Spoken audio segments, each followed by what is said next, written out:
Last week, a colony of honeybees took up residence inside the ceiling of the home office at the rectory where I live.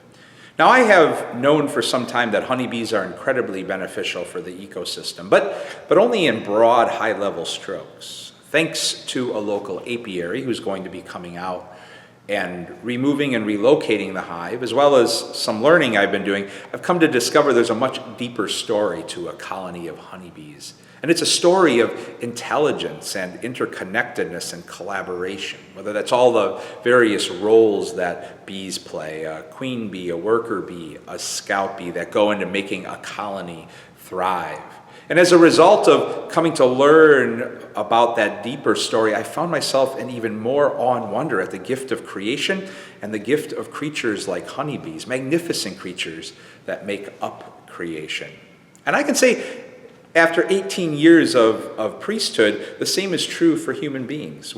I've learned quite quickly that we all carry deeper stories than we typically present. And when I've had the blessing of being allowed into some of those deeper stories or deeper parts of stories of people's lives, I find myself just in awe and wonder. Sometimes those are stories of joy and wonder and peace. Sometimes they're stories of heartache and struggle and pain. And yet, there's a holiness to all of those stories, regardless of what has been written in them. And again, when I find myself able to be part of some of those deeper parts of people's stories, I find myself humbled, but even more appreciative for the gifts that we are as human beings and all of the complexity we carry.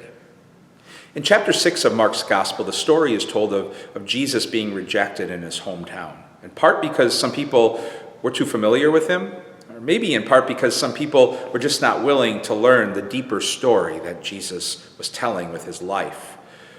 Unfortunately for us, though, that rejection didn't stop Jesus from telling that deeper story. It only expanded his reach to want to tell it to more and more lives. And in all of that is a holy invitation for you and for me to pause and pray today.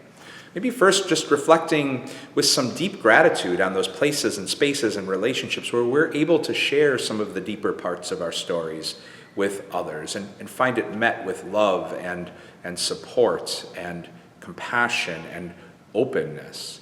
And maybe as that gratitude wells up, we'll all find ourselves much more willing to pause and push back against a tendency we can all have to want to write off or label somebody or a creature like a honeybee when we haven't even dared to scratch the surface of a much deeper story that lies beneath.